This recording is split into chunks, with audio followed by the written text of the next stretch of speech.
الحمد للہ وحدہ والصلاة والسلام علی من لا نبی بعدہ اما بعد فاعوذ باللہ من الشیطان الرجیم بسم اللہ الرحمن الرحیم۔ کتاب معجم الزوائد میں طبرانی المعجم الکبیر کے حوالے سے ایک حدیث نقل ہے،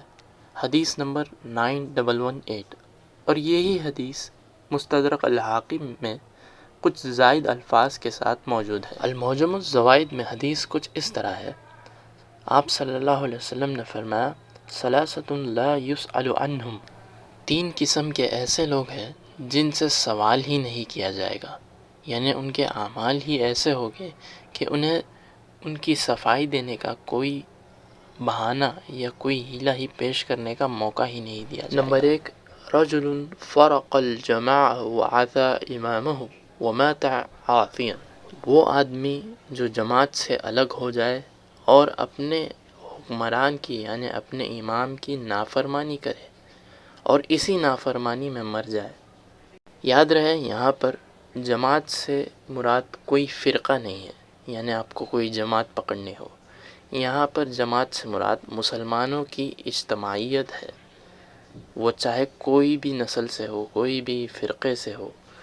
اس میں کوئی فرق نہیں ہے۔ مسلمانوں کی جمعیت کے ساتھ ان کا ساتھ دینا اور ان کے برے کاموں میں انہیں اس برے کام سے آگاہ کرنا، یہ ہر مسلمان پر فرض ہے۔ اور یہ کیسے ممکن ہو سکتا ہے کہ اللہ کے رسول کسی فرقے کو پکڑنے کی تعلیم دے، جبکہ اللہ سبحانہ وتعالیٰ نے خود قرآن کریم میں ارشاد فرمایا ہے، ان الذین فرقوا دینہم، بے شک جن لوگوں نے اپنے دین کو ٹکڑے ٹکڑے کر دیا، وقانوا شیعا، اور گروہ میں بن گئے، لست منہم فی شیء، آپ کا اے حبیب صلی اللہ علیہ وسلم ان سے کوئی واسطہ نہیں، انما امرہم الی اللہ، بے شک ان کا امور، ان کے تمام کام اللہ کے طرف ہے، ثم ینبئہم بما کانوا یفعلون، بے شک اللہ سبحانہ وتعالیٰ انہیں ان کاموں سے آگاہ کر دے گا جو کچھ کام یہ کرتے آ رہے تھے۔ تو یہاں پر یہ واضح ہے کہ جماعت سے مراد مسلمانوں کی اجتماعیت کے ساتھ رہنا ہے، نہ کہ کسی فرقے کو پکڑنا اور 1.5 انچ کی الگ الگ مسجدیں بنا لیں۔ آپ صلی اللہ علیہ وسلم نے فرمایا، وہ شخص جو مسلمانوں کی جمعیت سے الگ ہو جائے اور اپنے امام کی نافرمانی کرے اور اسی نافرمانی میں اسے موت آ جائے، تو یہ امام یہاں پر حکمران کے لیے آیا ہے، وہ حکمران جو حق پرست ہو، نہ کہ وہ حکمران جو ظالم ہو۔ ظالم بادشاہ کے خلاف تو آواز اٹھانا ثواب کا کام ہے، جس طرح حضرت حسین علیہ السلام نے یزید کے خلاف آواز بلند کی۔ اور نمبر 2، آپ صلی اللہ علیہ وسلم نے فرمایا، وعبد وعامۃ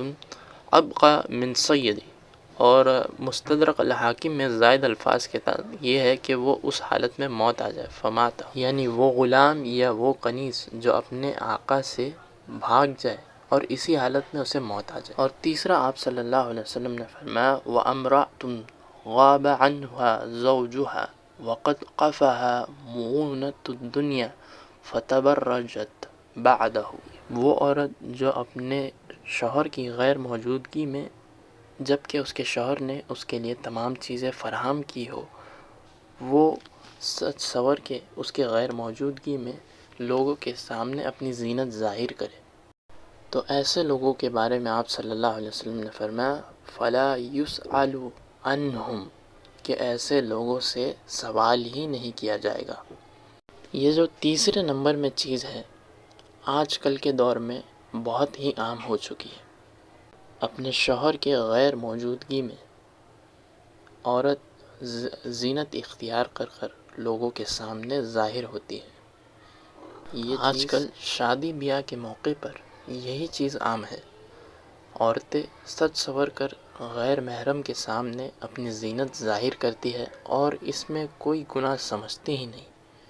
اور اگر کوئی سمجھانے جائے تو الٹا اسے ڈانٹ پڑ جاتی ہے۔ تو اللہ ایسے لوگوں کو ہدایت دے۔ امید ہے کہ آپ لوگ اپنے گھر والوں کو یہ چیز سمجھانے کی کوشش کریں گے۔ السلام علیکم ورحمۃ اللہ وبرکاتہ۔